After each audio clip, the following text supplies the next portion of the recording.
Friends, welcome to my channel Lakshmi channel. ఇవాళ మన channel ఎంతో టేస్టీగా ఉండే రొయ్యల ఇగురు ఎలా తయారు చేసుకోవాలో ఈ వీడియోలో చూడండి.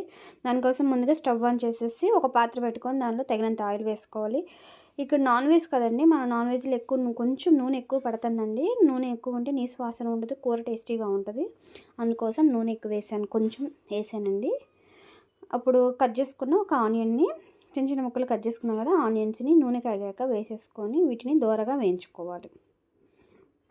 సిమ్లో పెట్టుకొని వేయించుకొని, హైలో పెట్టుకోవద్దు, మాడిపోతుంది, కూర టేస్ట్ అయిపోతుందండి. ఇలా సిమ్లో పెట్టుకొని కొద్దిసేపు మగ్గనియండి. ఇలా మగ్గనిచ్చాక మనం ఇప్పుడు కొంచెం ఉప్పు వేసుకోవాలి. ఎప్పుడైనా మనం ఆనియన్స్ వేయగానే ఉప్పు వేసుకుంటే ఆనియన్స్ తొందరగా వేగుతాయండి, దానికోసము. అలాగే కూరకు కొంచెం తగినంత ఉప్పు కూడా వేసేసుకోండి ఇప్పుడే. ఇలా వేసుకున్నాక మనం ఇప్పుడు పచ్చిమిర్చి కూడా వేసేసుకోవాలండి. పచ్చిమిర్చి కూడా వేసేసుకోవాలి. అలాగే కట్ చేసుకున్న టమాటాలు కూడా వేసుకోవాలి. ఇక్కడ నేను 2 టమాటాలు వేసుకున్నానండి. మరి ఎక్కువ టమాటాలు వేసుకున్నా పుల్లగా ఉంటుంది. కొంచెం గ్రేవీనెస్ కోసమే మనము ఈ టమాటాలని యాడ్ చేసుకున్నాము. అలాగే ఒక్క ఉల్లిపాయ వేసుకుంటే సరిపోతుందండి. ఇక్కడ నేను 1/2 కేజీ రొయ్యలు తీసుకున్నాను. ఆ మెజర్మెంట్కి తగ్గట్టు నేను 2 టమాటాలు అలాగే ఒక ఉల్లిపాయ తీసుకున్నానండి. మీ ఇష్టము. గ్రేవీ కోసం ఇంకొక టమాటాని ఇంకొక ఆనియన్ కూడా యాడ్ చేసుకోవచ్చు. టమాటాలను చక్క సిమ్లో మగ్గనివ్వాలండి. ఇలా మగ్గబెట్టుకుంటూ సిమ్లో తిప్పుకుంటూ ఉండాలి. వదిలేస్తే అవి అడుగంటిపోతాయండి. అలా కాకుండా మనము మధ్య మధ్యలో తిప్పుకుంటూ మూత పెట్టుకుంటూ ఉండాలండి. ఓకేనండి ఫ్రెండ్స్, నా వీడియోలు కానీ మీకు నచ్చితే ప్లీజ్ సబ్స్క్రైబ్ చేయండి, లైక్ చేయండి, కామెంట్ చేయండి, అండ్ ప్లీజ్ సపోర్ట్ చేయండి. కొత్తగా నా యూట్యూబ్ ఛానల్ని స్టార్ట్ చేశానండి. ప్లీజ్ సపోర్ట్ చేయండి. 3 నెలలు అవుతుందండి నేను యూట్యూబ్ ఛానల్ చేసి. ఇంతవరకు నాకు 300 సబ్స్క్రైబర్లు అయ్యారు. నా వాచ్ టైం కూడా చాలా లీస్ట్గా ఉందండి. 100 అవర్స్ అయిందండి. 4000 అవర్స్ అవ్వాలంటే ఇక నాకు ఎంత టైం పడుతుందో చూడండి. ప్లీజ్ అండి సపోర్ట్ చేయండి అండ్ వాచ్ చేయండి. నా వీడియోలు మీకు చాలా హెల్ప్ఫుల్గా ఉంటాయి. వంట రాని వాళ్ళకి కానీ, ఈజీగా చేసుకునే వాళ్ళకి కానీ చాలా హెల్ప్ఫుల్గా ఉంటాయండి. నా వంటలు ఈజీ మెథడ్లో చేస్తాను, అంత త్వరగా చేస్తానండి. క్యారేజీలకు కానీ వీటికి కానీ ఈజీ మెథడ్లో అయ్యే విధంగానే చేస్తానండి, అండ్ టేస్టీగా కూడా ఉంటాయి. ఇప్పుడు టమాటాలు మగ్గిపోయినాయి కదండి, అల్లం వెల్లుల్లి పేస్ట్ వేసుకోవాలి. ఈ రొయ్యల ఇగురుకు అనేది కొంచెం మసాలా అనేది తక్కువ పడుతుందండి. దానికోసమని మనము చూసుకొని తగినంత అల్లం వెల్లుల్లి పేస్ట్ వేసుకోండి. అల్లం వెల్లుల్లి పేస్ట్ కూడా చక్కగా ఆయిల్లో మగ్గాలి.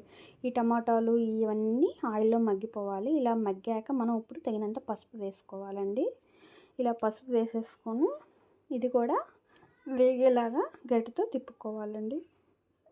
అల్లం వెల్లుల్లి పేస్ట్ వేసుకున్నాం కదా, కొంచెం అడుగంటుతుందండి. అట్లా అడుగంటకుండా మధ్య మధ్యలో అది తిప్పుకుంటూ ఉంటే చక్కగా బాగుంటుందండి.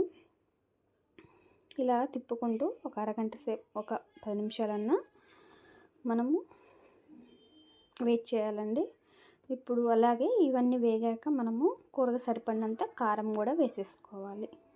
తగినంత కారం కూడా వేసుకోండి. మీకు ఎంత నోటికి అంటే మీరు ఎంత కారం తినాలి, కొంతమంది స్పైస్ తక్కువ తింటారు, కొంతమంది మీడియంగా తింటారు, కొంతమంది కారంగా తింటారు.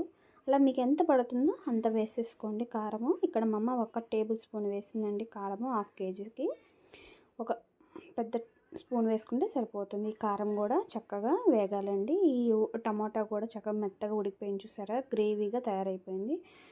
ఇలా తయారయ్యాక మనం ఇప్పుడు ఉడకపెట్టుకున్న రొయ్యలు వేసుకోవాలి. మనం రొయ్యల్ని ఫస్ట్ శుభ్రంగా క్లీన్ చేసుకోవాలి. నల్లగా తీగలాగా ఉంటుంది రొయ్యకి, దాన్ని తీసివేసేసి శుభ్రంగా వాష్ చేసేసుకొని ఉప్పులో ఇప్పుడు వాష్ చేసుకున్నాక రొయ్యల్ని మనము కొంచెం ఉప్పు, కొంచెం పసుపు, కొంచెం ఆయిల్ వేసుకొని కొంచెం వాటర్ యాడ్ చేసేసుకొని మనము రొయ్యల్ని ఉడకపెట్టుకోవాలండి. అట్లాగే పచ్చిగా వేసుకుంటే నీసు వాసన వస్తాయండి. నేను ఫస్ట్ నుంచి కానీ నేను కానీ అమ్మ కానీ రొయ్యల్ని మనము ఆఫ్ కుక్ చేయకుండా మేము ఇట్లా కర్రీ చేయమండి. ముందుగా ఆవిగం చేసేసే రొయ్యలు కర్రీ చేస్తామండి. మీరు కూడా ఈ విధంగానే ఒకసారి ట్రై చేయండి. చాలా టేస్టీగా ఉండదని నీసు వాసన కూడా ఉండదు.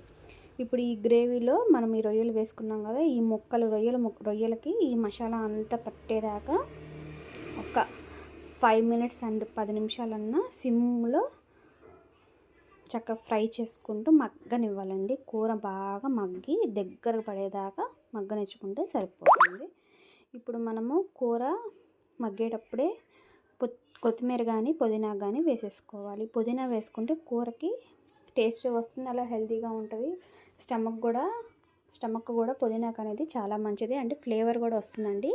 నాన్ వెజ్లో ఎక్కువ మనము పుదీనా వేసుకుంటారు కదా అందరూ, పుదీనా వేసుకుంటేనే కర్రీలకి మంచి టేస్ట్ని ఇస్తుందండి. దానికోసం మనం పుదీనాకుని వాటర్లో వాష్ చేసేసుకొని కట్ చేసి వేసేసుకోవాలి. చూసారుగా కూర చక్కగా వేగిపోతుంది. ఇలా వేగాక మనము కూరలో ఎసురు పోసేసుకోవటమేనండి. కూరలు మనకి ఎంత గ్రేవీ పలచగా కావాలా, తిక్కుగా కావాలా, ఇగురుగా కావాలా, అట్లా మనకి ఏ విధంగా కావాలంటే ఆ విధంగా దానికి తగినంత వాటర్ వేసేసుకుంటే సరిపోతుందండి. మనము ఆయిల్ వేసి రొయ్యల్ని మనము హాఫ్ కుక్ చేసాం కదా, మిగిలిన హాఫ్ కుక్ అవ్వదు, ఒక 50% కుక్ అయ్యేదాకా ఉంచేసుకొని గ్రేవీలాగా తయారైతే కూర ఆపేసుకుంటే సరిపోతుందండి. అంతేనండి. సో ఈజీగా క్విక్గా రొయ్యల కూర తయారు చేసుకోవచ్చండి. ఈ వీడియో కానీ మీకు నచ్చితే లైక్ చేయండి, షేర్ చేయండి, కామెంట్ చేయండి. Thank you for watching.